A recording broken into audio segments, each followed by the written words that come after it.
بسم اللہ الرحمن الرحیم 10 محرم الحرام پہ ہونے والے واقعات۔ محرم الحرام کا مہینہ اسلامی اعتبار سے سال کا پہلا مہینہ ہے اور نئے سال کا آغاز بھی محرم سے ہی ہوتا ہے۔ محرم الحرام کے 10 دن کون سے بڑے بڑے فیصلے ہوئے؟ محرم میں اللہ نے حضرت آدم علیہ السلام کی توبہ کو قبول کیا۔ 10 محرم حضرت نوح علیہ السلام کی کشتی جودی پہاڑ پر اتری۔ تیسرا بڑا واقعہ، حضرت موسیٰ علیہ السلام نے سمندر پار کیا اور فرعون ڈوب گیا۔ حضرت یونس علیہ السلام کو مچھلی کے پیٹ سے نجات ملی۔ قوم سمود کو 10 محرم کو برباد کیا گیا۔ حضرت ابراہیم علیہ السلام کو آتش نمرود سے نجات ملی۔ حضرت عیسیٰ علیہ السلام کو زندہ آسمان پر اٹھایا گیا۔ زمانہ جاہلیت میں اہل مکہ خانہ کعبہ پہ غلاف چڑھایا کرتے تھے۔ امام حسین رضی اللہ تعالی عنہ کی شہادت 10 محرم کو ہوئی۔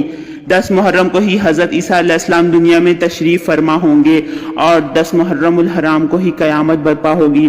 ویسے تو ہم سب پر 10 دن کے روزے رکھنا لازم ہے۔ حضرت ابو ہریرہ رضی اللہ تعالی عنہ سے روایت ہے کہ حضرت محمد صلی اللہ علیہ وآلہ وسلم نے فرمایا، سب روزوں سے افضل رمضان کے بعد اللہ تعالیٰ کا مہینہ محرم یعنی عاشورہ کا روزہ ہے۔